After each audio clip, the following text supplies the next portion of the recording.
जन्म जन्म का है ये संगम, राम रतन सीता वैभव धन।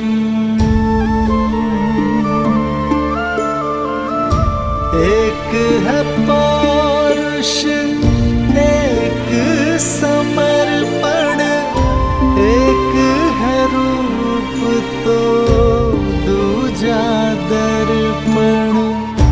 कहने को तो महलों के राजा, कौशल के महाराज, किंतु जीवन माता सा सरल जीते हैं।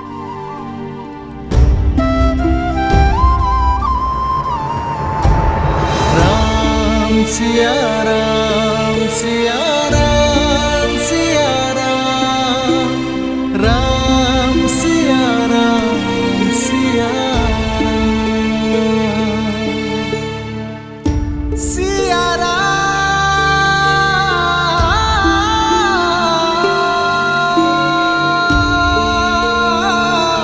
सिया राम सिया राम सिया राम।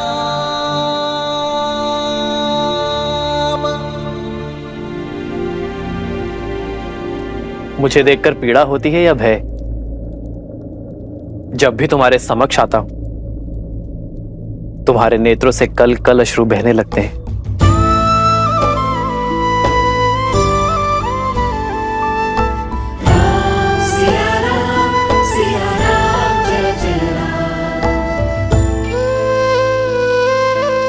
कितनी तुच्छ सोच थी हमारी,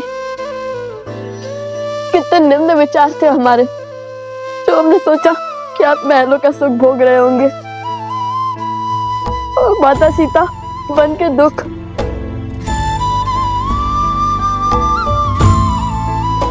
यहाँ आए तो समझ में आया कि एक और आप कौशल राज के महाराज की भांति अपने राज्य को हर संकट से बचा रहे हैं, और दूसरी ओर किंतु एक सन्यासी की भांति सब कुछ त्याग बैठे हैं।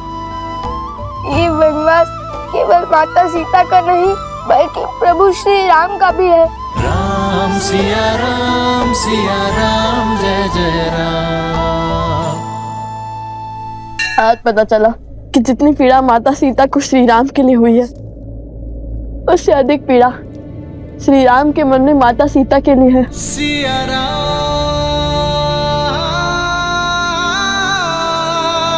सिया राम। तुम्हारे नेत्रों से झरते ये अश्रु तुम्हारी बातों से उठती ये विपदा।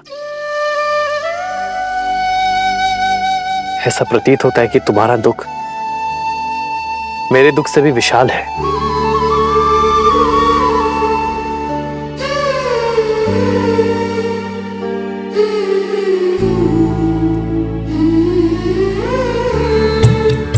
दोनों एक हैं, बस यही सच है। राम लक्ष्य और राम ही पथ है, विरह की आग में जले सिया राम। एक है तन और एक है प्राण। सिया राम सिया राम सिया राम। आपके वियोग को अंत तक हम लाएंगे, सिया राम का मिलन हम करवाएंगे, उनकी बीच की दूरी को हम मिटाएंगे। और ये कार्य तभी पूर्ण हो सकता है जब अयोध्या का हर एक व्यक्ति स्त्रियों का महत्व समझे, पत्नी, माँ और बहन का मूल्य जाने, और स्त्रियों को अपने समान माने, और प्रजा की निम्न सोच को बदलने का मार्ग है हमारे पास। ऐसा मार्ग जो सीधा भी है और सरल भी, जो आपको भी भाएगा और माता सीता को भी। किंतु आपकी अनुमति के बिना आपके राज्य में ऐसा नहीं कर सकते। कैसा मार्ग?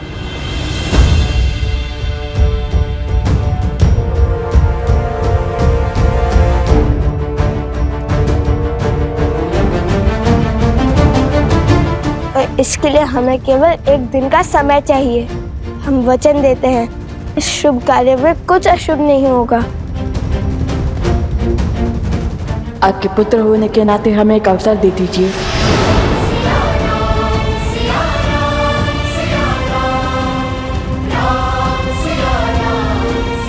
वो आपने कहा था कि महारानी सीता हमारी माता समान हुई, तो आप भी तो हमारे पिता हुए, है ना श्री राम? वैसे भी प्रजा के लिए तो राजा पिता समान होते हैं ना। और अब तो हम भी आपकी प्रजा ही हैं, सो आपके पुत्र हैं। और ये पुत्र अपने माता पिता को एक करने के लिए केवल एक दिन मांग रहे हैं।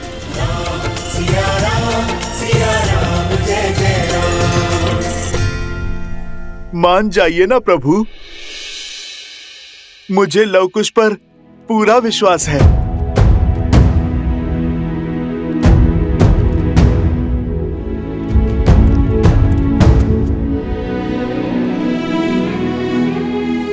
प्रभु, उनका उत्तरदायित्व मैं लेता हूं।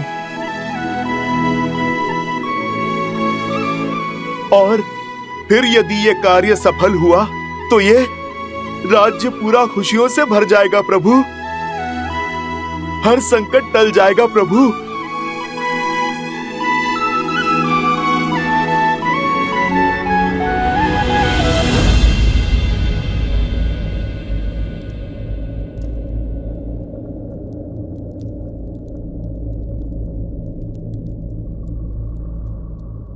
ठीक है हनुमान,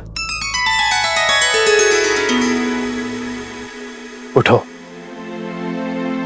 किंतु एक बात स्मरण रखना, चाहे विचार हो या व्यवहार, कुछ भी थोपा नहीं जाना चाहिए।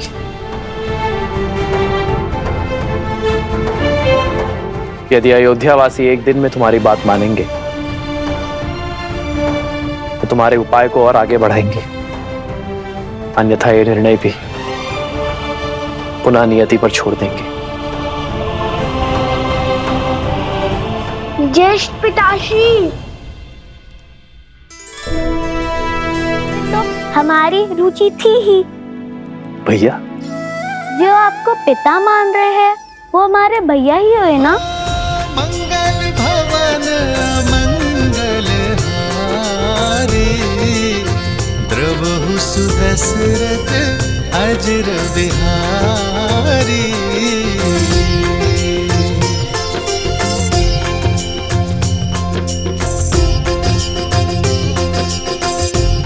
उचित है हनुमान, सबकी भावनाओं का ध्यान रखते हुए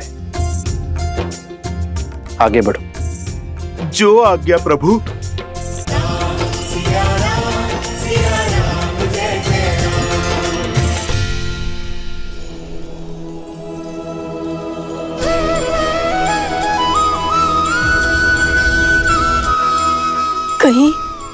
कहीं एक स्वप्न तो नहीं है?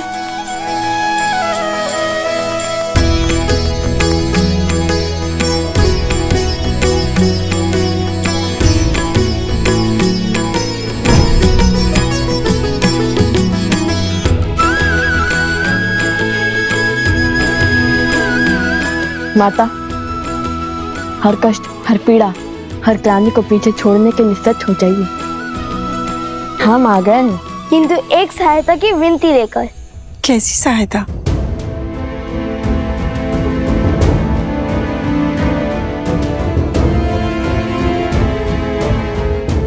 अवश्य, मैं ये कार्य अवश्य करूंगी। आप निश्चिंत रहिए, बस मुझे आज्ञा दीजिए।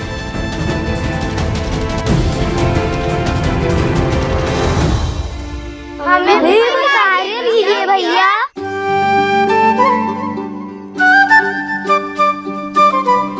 अवश्य, तुम सब एक स्थान की व्यवस्था करो जो हमारी योजना में उपयोगी हो।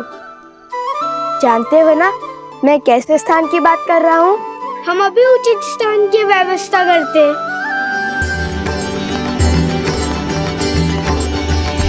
हर कोई इस योजना का अंग बन रहा है। आप मुझे भी तो कोई कार्य दीजिए। बताइए, मुझे क्या करना है? हनुमान जी, आप जब हमारे पास थे तब हम आपकी कितनी सेवा करते थे। आपको अपने हाथों से ग्रास खिलाते थे। पर हम जब से यहाँ आपके अतिथि बनकर आए, आपने तो हमसे एक बार भी भोजन के लिए नहीं पूछा। भोजन क्या, मैं आपको 56 भोग खिलाता हूँ। आप दोनों चलिए, आइए।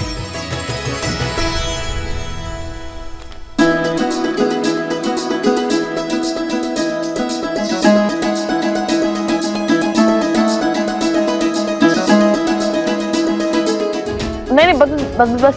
एक और लीजिए। नहीं, अपनी और नहीं।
ये स्थान उचित रहेगा।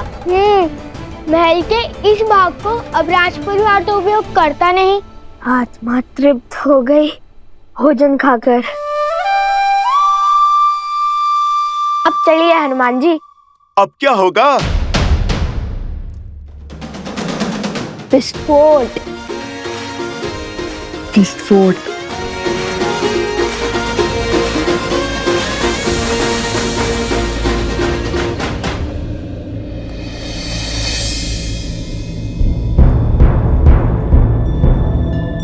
अरे, अयोध्या की सारी स्त्रियां कहीं चली गई हैं। सब की सब खो गई।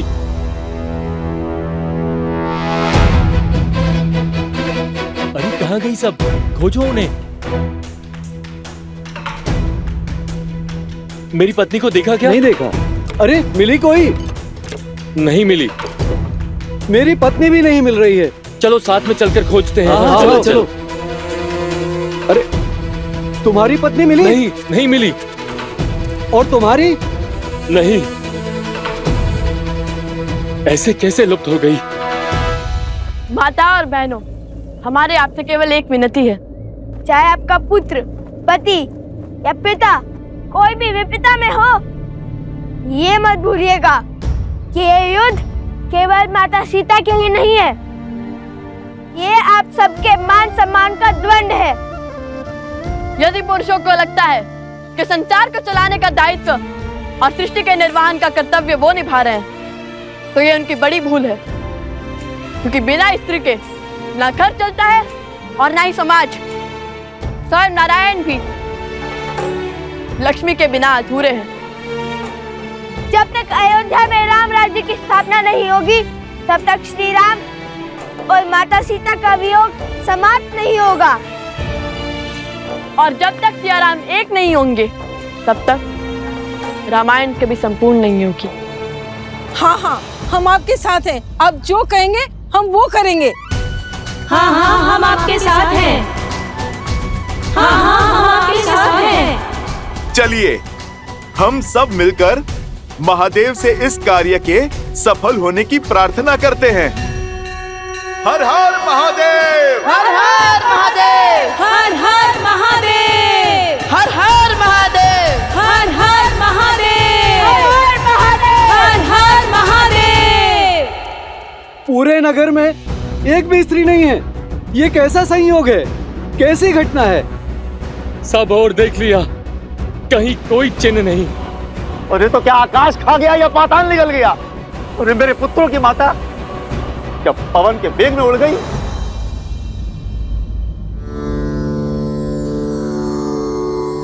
श्री रामम श्री रामम श्री राम चलो। श्री राम राम रमेति रमे रामे मनोरमे सहस्रनाम तत्तुल्यं राम नाम वरानने। श्री राम राम रमेति रमे रामे मनोरमे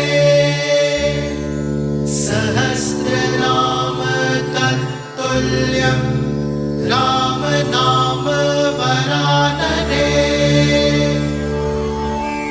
देखो हनुमान जी की अद्भुत लीला। उचित समय पर आए हैं हनुमान जी। अब यही हमारी समस्या श्री राम तक पहुंचाएंगे। चलो चलो चलो। हाँ, चलो देखो।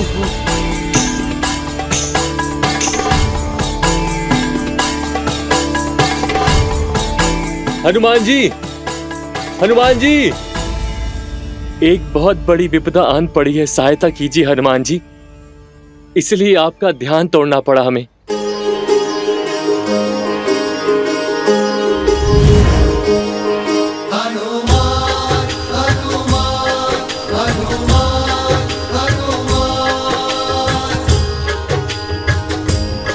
संपूर्ण अयोध्या एक साथ?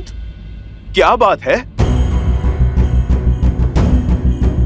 संपूर्ण नहीं, आदि अयोध्या हनुमान जी। ध्यान से देखिए, आपके समक्ष केवल पुरुष हैं, सभी स्त्रियां लुप्त हो गई हैं। माताएं, बहनें, बहू, बेटियां कोई नहीं है। कहीं ये किसी आसुरी शक्तियों का किया धरा तो नहीं? जय श्री राम। असुर शक्तियां केवल वो नहीं होती जो आंखों से दिखाई दें।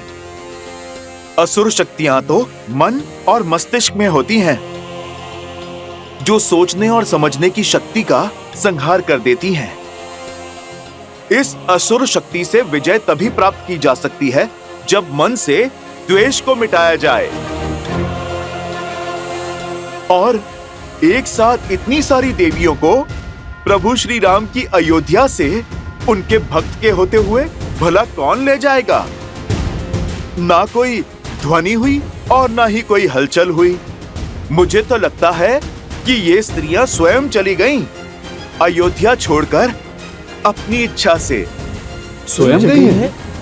स्वयं चली गई?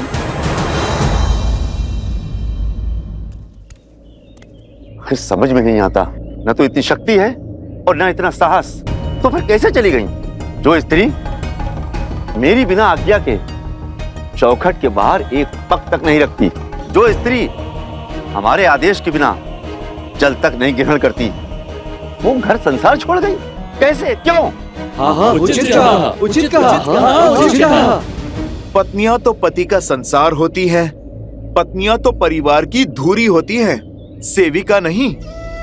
वो भी तो मनुष्य हैं, उनकी भी अपनी इच्छा होगी। हो सकता है कि उन्हें आपकी कोई बातें बुरी लगी हो सकता है वो आपके व्यवहार से आहत हो गई हो। आहत हो गई? ऐसे कैसे आहत हो गई? उनके बिना हमारी कितनी हानि हो रही है। भोर से अभी तक ना भोजन बना, ना ही जल भरा हुआ है, खेतों का कार्य भी रुका पड़ा है। हाँ, और हनुमान जी, हमारे वस्त्रों की कारीगरी भी रुकी पड़ी है। प्रभु श्री राम का ये सेवक उनकी अयोध्या की सहायता अवश्य करेगा। आप लोग एक काम कीजिए, कुछ लोग दाएं जाएं और कुछ लोग बाएं जाएं, और मैं सामने की ओर देख लेता हूं। जैसे आपकी आज्ञा। चलिए।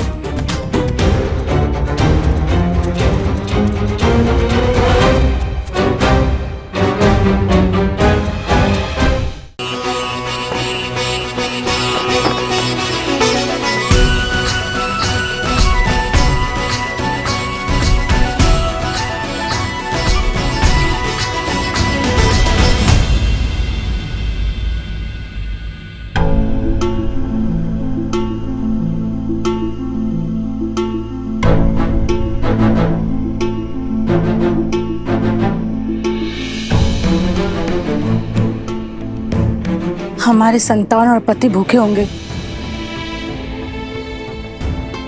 तुम्हारी बातों में आकर यहाँ तो आ गई मैं, परंतु अब बड़ा भय लग रहा है। यदि पुरुषों को क्रोश आया तो उसका दंड हमें भोगना होगा। यदि मेरे पति ने आपकी भांति मेरा भी त्याग कर दिया तो मैं कहाँ जाऊंगी? तुम्हारा भय सत्य है, परंतु सोचो, यदि हम अपने अधिकार, अपने सम्मान के लिए हम नहीं लड़ेंगे तो कौन लड़ेगा? लड़ना किसको है और किससे? तुम मेरे पति को नहीं जानती। उनका क्रोध सदैव उनकी नाक पर होता है। तुम्हारी बातों में आकर, लव कुश की सोच से प्रभावित होकर मैं तो यहाँ आ गई, लेकिन उस जैसे पुरुष की सोच को बदलना असंभव है। ऐसा मत सोचिए माता, बात श्री राम की शरण में है। ये अयोध्या है माता, यहाँ कुछ अनुचित नहीं हो सकता। हनुमान जी की गदा का एक वार सबकी बुद्धि मार्ग पर ले आएगा। नहीं पुष्कर, शक्ति का प्रयोग वर्जित है। हमने श्री राम को वचन दिया है कि हम पुरुषों की सोच बदलेंगे, उनके मन को बदलेंगे, किंतु शक्ति का प्रयोग करके नहीं, संवेदना से करेंगे। उचित कह रही हो बहन, हमें यहाँ से चलना चाहिए। नहीं नहीं बहन, रुक जाओ, समझने की कोशिश करो। खुश, यदि इनमें से एक स्त्री भी बाहर गई तो सारा प्रयास असफल हो जाएगा, सब कुछ विफल हो जाएगा। एक के बाद एक सभी स्त्रियां बाहर चली जाएंगी। रुक जाओ बहनों, ये समय लड़ने का है, भावनाओं में बहने का नहीं है। नहीं नहीं, हमें तुम्हारी योजनाओं का अंग नहीं बनना। चलो। नहीं, रुक जाओ, समझने का प्रयास करो।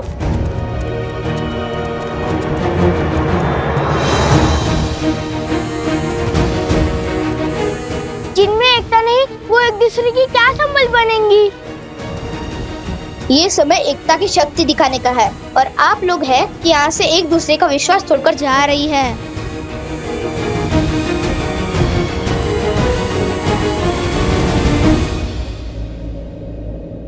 जाने दो इन्हें। ये जीवन भी इनका है और ये द्वंद्व भी। जीने का निर्णय भी इनका है और लड़ने का निर्णय भी। हमें जितना समय श्री राम ने दिया है, वो पुरुषों की सोच बदलने में दिया है, और हम उसे पुरुषों की सोच बदलने में लगाएंगे, ना कि इन पर अपनी सोच को थोपने में। यदि हमें इन्हें स्वतंत्र नहीं छोड़ेंगे तो उनमें और हम में अंतर क्या रह जाएगा?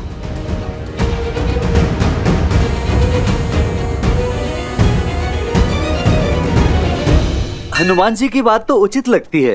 कदाचित वो सब अपनी इच्छा से कहीं चली गई हैं, क्योंकि श्री राम के होते हुए किसी आसुरी शक्ति का ऐसा दुस्साहस करना असंभव है। यदि ये तथ्य सत्य निकला तो आज मेरी पत्नी को मेरे प्रकोप से कोई नहीं बचा पाएगा।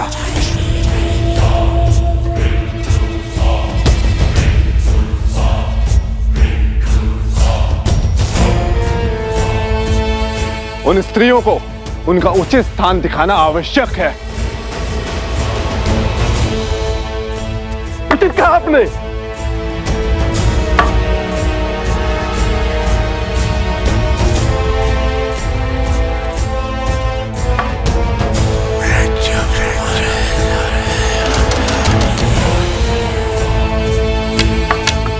तो चलो फिर आगे बढ़े।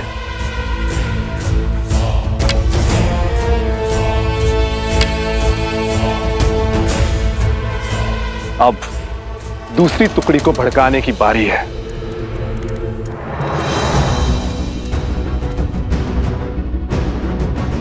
उधर देखा था आपने?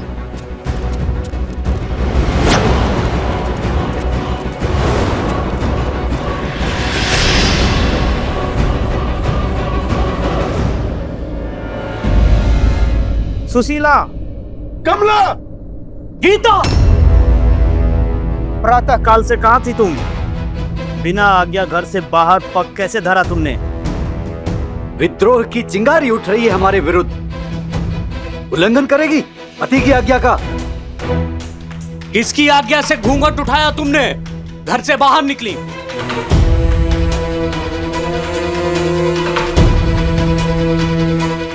इनको इनके विरोध का दंड देते हैं, पति के आज्ञा का उल्लंघन करने का फल देते हैं। बहुत बड़ी भूल हो गई, हे ईश्वर रक्षा करना। आज तो ईश्वर भी नहीं बचा पाएगा तुम्हें।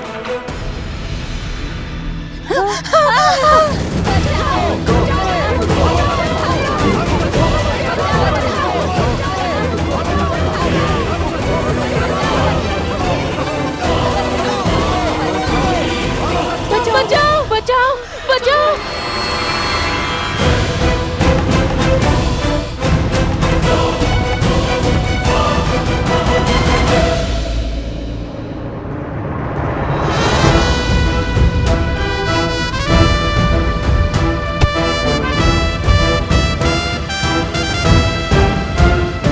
शांत हो जाओ, शांत हो जाओ, शांत हो जाओ।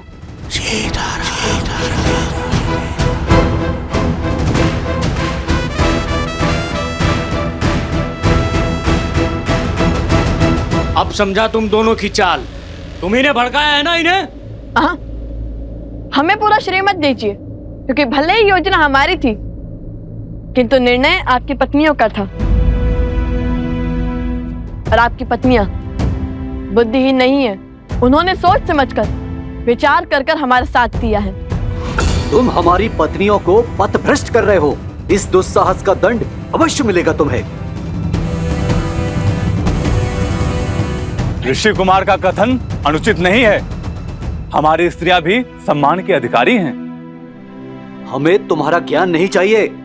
तुम सब अपनी पत्नियों को अधिक ही स्वतंत्रता दे रखे हो।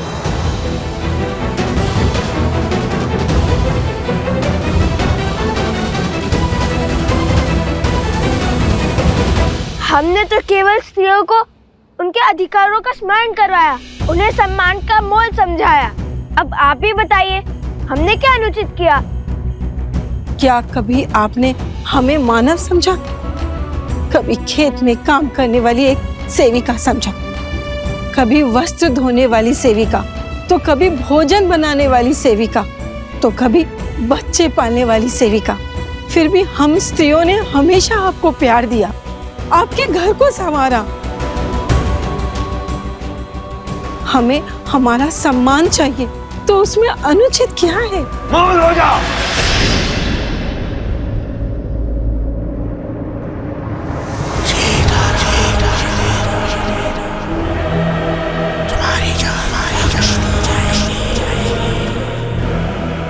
अब आएगा आनंद। उस रात्रि कहानी बनाकर तू किसी नाविक के साथ रुक गई थी, और आज ये सॉन्ग रचकर तुम मेरा अपमान कर रही हो। जो स्वयं अपने सम्मान के लिए तरस रही है, वो दूसरे का क्या अपमान करेगी? आपके क्षण भर के आवेश ने महारानी सीता से उसका संसार छीन लिया, उन्हें वनवास जाने के लिए विवश कर दिया। आपने मुझे घर से निकाल दिया, परंतु कभी भी सत्य जानने का प्रयास किया? अब तो हमें बल दिखाना ही होगा। नहीं, इन्हें अपना युद्ध स्वयं लड़ना होगा। यदि ये अपने स्वाभिमान के लिए नहीं उठेंगी, तो आने वाले वियोग में भी ये सम्मान नहीं पा पाएंगी। इस युद्ध की परिधि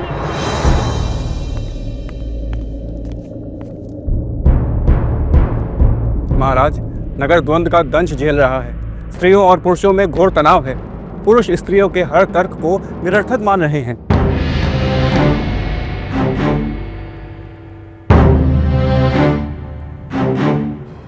महाराज, क्या मुझे कुछ कहने की अनुमति है? अवश्य। महाराज, कहीं ये द्वंद्व समाज का संतुलन न बिगाड़ दे। महाराज, युगों से चली आ रही परंपरा को बदलने की आवश्यकता क्या है? जब तक लव कुश नहीं थे, तब तक सब कुछ ठीक था। आज पुरुष और स्त्रियों के बीच जो भी कुछ हो रहा है, उसका कारण केवल लव कुश है। उन्होंने पतियों को पूजने वाली स्त्रियों को पतियों के ही विरुद्ध खड़ा कर दिया है। महाराज, हमारे समाज में पतियों को परमेश्वर का स्थान दिया जाता है। महाराज, यदि हम आज इस प्रथा को बदलते हैं, तो इसका दुष्प्रभाव समाज पर अवश्य पड़ेगा। हम इनसे सहमत हैं महाराज। स्त्रियों को पुरुषों का सम्मान करना चाहिए, उन्हें पूजना चाहिए। प्रतीत होता है स्त्रियों के साथ साथ सभा का सम्मान करना भी भूल गए हैं आप सभी।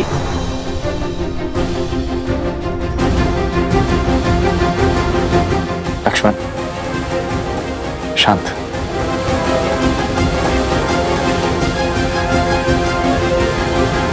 जो प्रथा समाज का ज्ञान बढ़ाए, जनजीवन को सफल बनाए, वही प्रथा समाज के लिए उत्तम और उचित है। और जो प्रथा समाज के आधे अंक, परिवार की धुरी, नारी का अहित करे, उसे दुख पहुंचाए, उसे सुधारने में ही समझदारी है। क्या रामराज्य की परिभाषा एक ऐसा समाज है जहां स्त्रियों को सेविका समझा जाता है, या फिर रामराज्य एक ऐसा समाज है जहां स्त्री और पुरुष एक साथ मिलकर सुख और सफलता का परचम ले रहे हैं?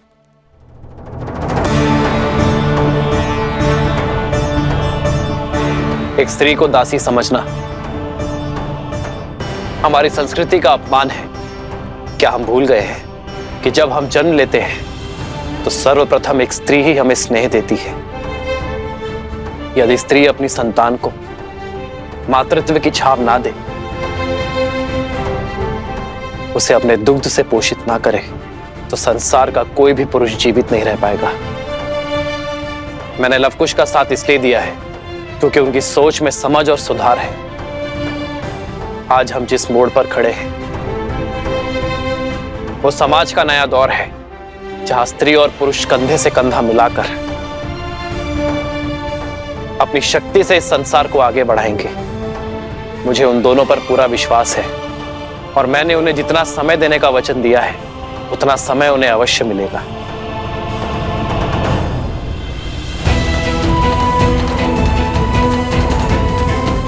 कब तक ही चुप रहेंगी? कब तक यूं ही चुपचाप अन्याय सहती रहेंगी? कुछ बोलती क्यों नहीं अब?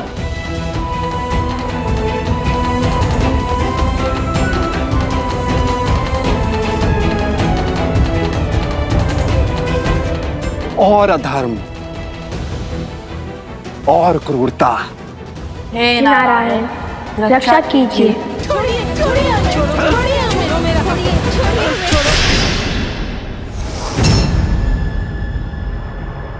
जय श्री राम। संजय, मैं तुझे पाठ पढ़ाता हूं। रुक जाओ।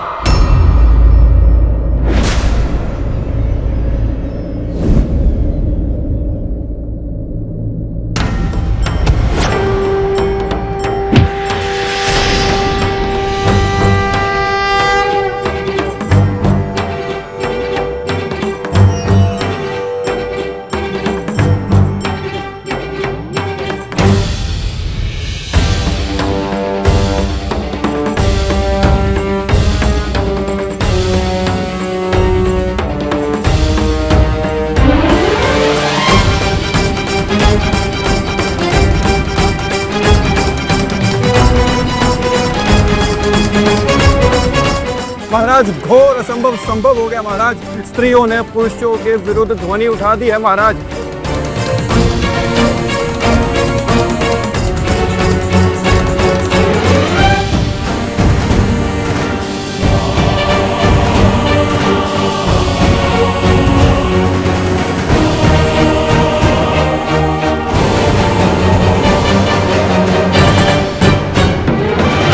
हमने अपमान के अनंत घुट पिए हैं, अनगिनत अत्याचार सहे, क्योंकि मुझे मेरी माँ ने सीख दी थी कि पति परमेश्वर है।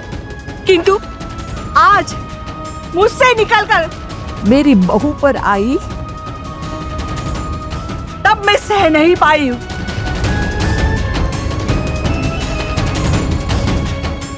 सोच का ये बीच इनके मन में अंकुरित होना आवश्यक था। अब जब ये अपने सम्मान के लिए लड़ने को सच है, तो हम भी इनका साथ देंगे।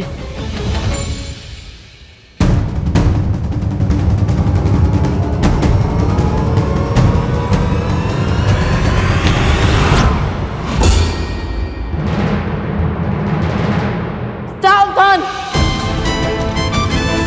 अब तक हम चुप थे क्योंकि ये स्त्रियां चुप थी, किंतु अब जब ये अपने मान सम्मान को लड़ने के लिए सच हैं, तो हम भी सच हैं।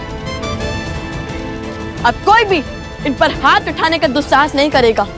हम भगवान वाल्मीकि के शिष्य प्रभु श्री राम और देवी सीता के भक्त, हमारे होते हुए कोई भी इन स्त्रियों पर अत्याचार नहीं करेगा।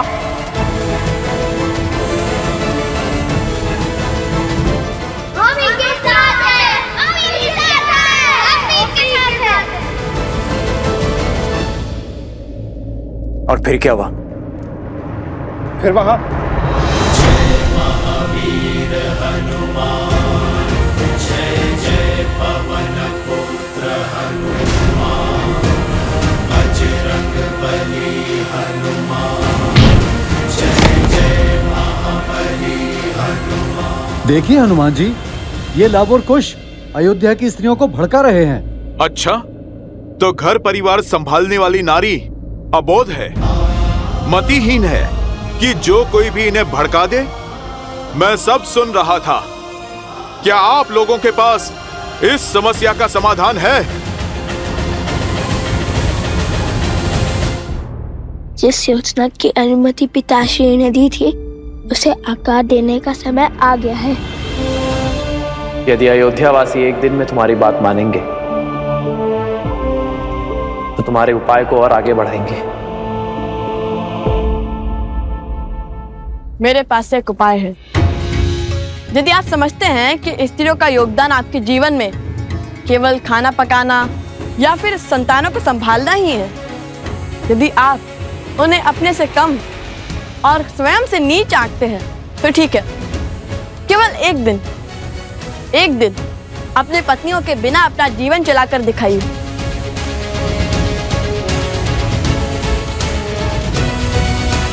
ये सूर्य का पहला पहर है। सूर्यास्त में केवल 4 पहर शेष है। तब तक पता चल ही जाएगा कि स्त्रियां आपके सम्मान के अधिकारी है या नहीं।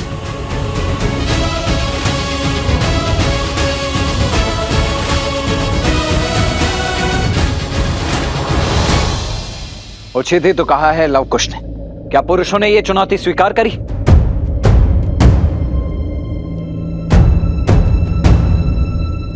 ये चुनौती स्वीकार है आप सबको?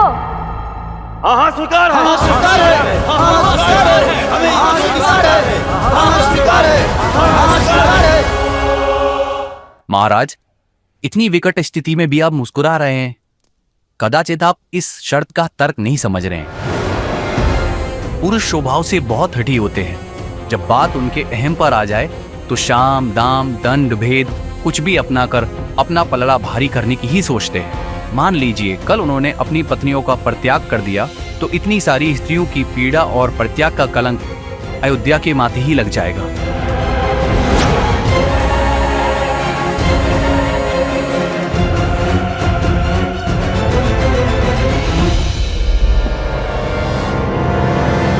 अरे सुनो,